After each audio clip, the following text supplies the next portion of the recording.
After playing the Beethoven cycle in the Beethoven Festival in the 2014 season, the natural next step for me is to tackle the symphonic works of Johannes Brahms. In this case, though, we're mixing them together with the concerti, and we have first-rate soloists to participate with us in this little celebration.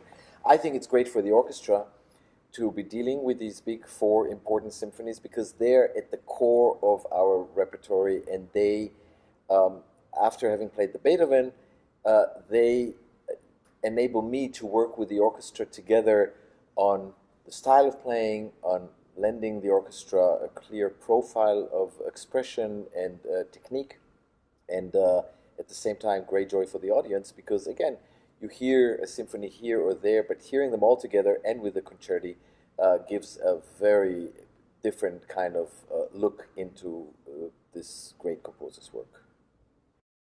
I must say that for me personally, I grew up with Brahms maybe more than with any other composer.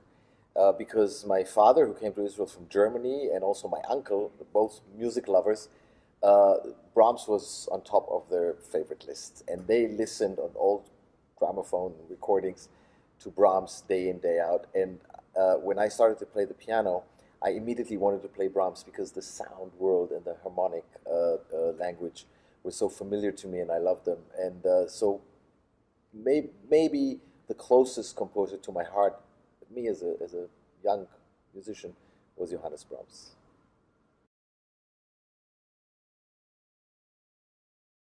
Of course, growing up in Israel, one of the big stars in those old days was a young, very talented violinist called Pinchas Zukerman, who took off, left Israel, and started a huge international career.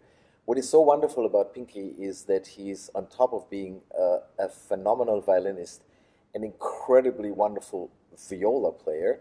He's also a first-rate conductor. And of course, when a conductor comes back to play the works that they've played all their lives, they bring in something special. And I almost feel like I'm redundant in this combination when Pinchas Zukerman is facing the orchestra, because he has the ability to play, conduct, and bring the whole thing together by himself. I'm just there for a little help.